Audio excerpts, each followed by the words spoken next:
Hello, Scorpio, and welcome to your June 2026 tarot card reading. We're going to get started with an oracle card and see if we can get some spirit guidance from these animal spirits for the next 3 weeks. Beaver spirit, lay a solid foundation.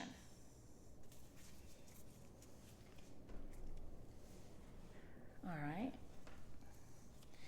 Let's get some additional guidance and some messages from our prepared tarot.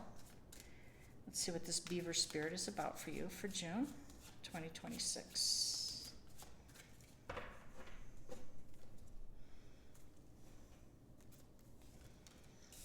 Eight of Wands. The Death card.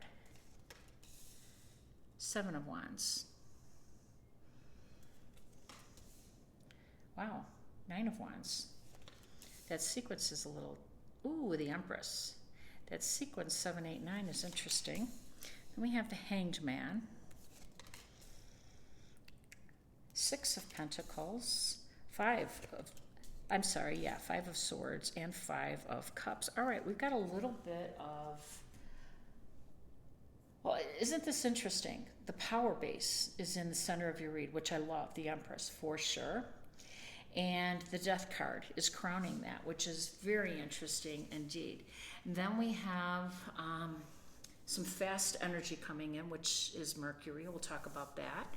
And then we have a little bit of, security and defensive with this 7 and with this 9.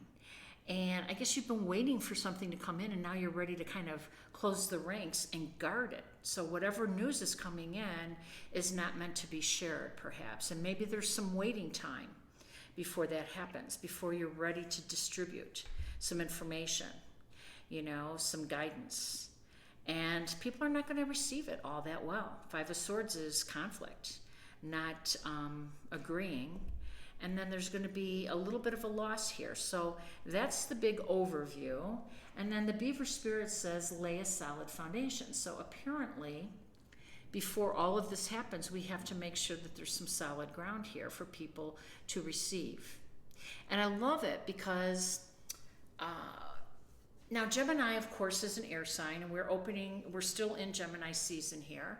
But information coming in is the Eight of Wands for sure. And then I think you protecting it as soon as it comes in and guarding it shows me that there's something logistic, some information, some important pieces of paper, something that's going to be profound and to set this foundation. So let's dive in a little bit more. We know that this Gemini season is landing in your 8th house of relationships and money. And here we have this Death card. So the Death card to me is a transformation card. And the transformation card is a Scorpio energy. So, there's some soul searching here. There's some, archaeological digs here. You've got to kind of get to the bottom of things for complete profound change, for complete transformation. Some part of your life is falling away, making room for something new, but you have to embrace this change within so that you can accept it as the Empress, which, by the way, the Empress and the Emperor are the highest positions you can attain. So something huge is coming to help elevate you. And I like that it's in the 8th house because the 8th house is a difficult house. But you know what? This is your house, Scorpio. This is traditionally your domain, where secrets lie and where the occult lies. And, it's sex and money, other people's money, and corruption and that kind of stuff. That's where greed and all of that lower vibration stuff can exist. And it looks like you're climbing out from under something, and you really did the deep dive, and you're really ready to come and surface, and bring this new information forward. Now I love that the Empress showed up because the 8th house also represents money, and the Empress and the Emperor are the most abundant, prosperous energy in the tarot deck. So everything will be fine in that vein for you. Now, speaking of Venus, though, and if I didn't, I meant to, because I always think that Venus is represented, of course, by the Empress, and there's Venus's sign there. And she has a big role to play here, too. She's going to be entering Leo on the 13th, and then June 30th, Jupiter's going to join her. So Jupiter and Venus will be together in your 10th house of career, status, ambition, and that's big. So you're laying the foundation to ascend to a higher level, to an elevated position within your community, within your job. Because 10th house typically is a career type of thing, but it's also just a leadership role somewhere in school, with your friends, in your associations, your community, all of those things where some leadership is needed. And so you're ascending to that position, but you have to lay the groundwork so that you feel that you're going to be successful and abundant. And it's going to be a little bit of a waiting period for that. And I think that's what I meant to say. So June 13th, Venus enters your career zone, or the public, your status house. And then on the 30th, Jupiter will join. Now, Jupiter is entrepreneurial, Jupiter is expansive, Jupiter is exciting, Jupiter's big, so your recognition, your honors, your work, everything will be expanded and everything will be out there, because this is a public facing house. This is where people are going to see you, and they're going to want to honor you and give you the credit for doing something here. So I really do like that. And I'm not sure exactly what that is, because we have some other energies. And I think we have to talk about the 8th house again. So Mars is going to be in Gemini too. And Mars landing in Gemini in your 8th house. And that's going to be from June to August. So that's not just a skip and a hop. That's a little bit of, taking up some time.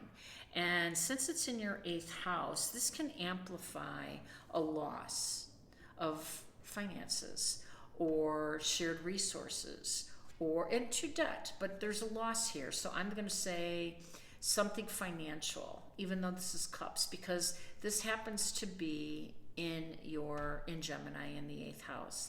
And I think there's going to be some disagreements here with how you're going to handle things. And it's not going to be just a simple disagreement. It's going to be a little bit of a battle. 5 of Swords is a heightened disagreement.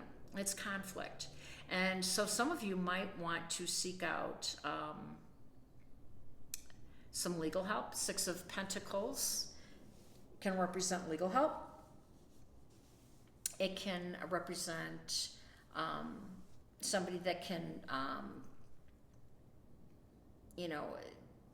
help get you through, whether it's a financial advisor or a lawyer or something. It looks like you should probably find somebody, since there's going to be a battle here, that can be a mediator, is what I want to say from that, because they're giving some money here and holding money back here, and there's a disbursement that's going on. So this is total Gemini energy, total 8th house energy. But not to worry. I mean, don't worry about this loss, because you have these 2 of Cups here.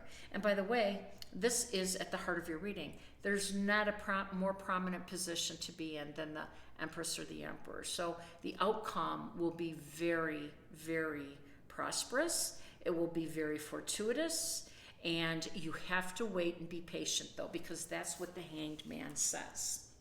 So let's see if we can get additional messages from our oracle before we close this out.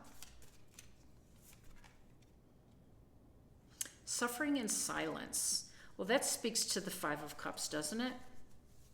And it's interesting, because the Hanged Man also represents sacrifice. This is Pisces card, and Pisces energy, and the 12th house. And the 12th house is about the house of surrender. So you are getting ready to surrender something, and it's going to be these 3 cups.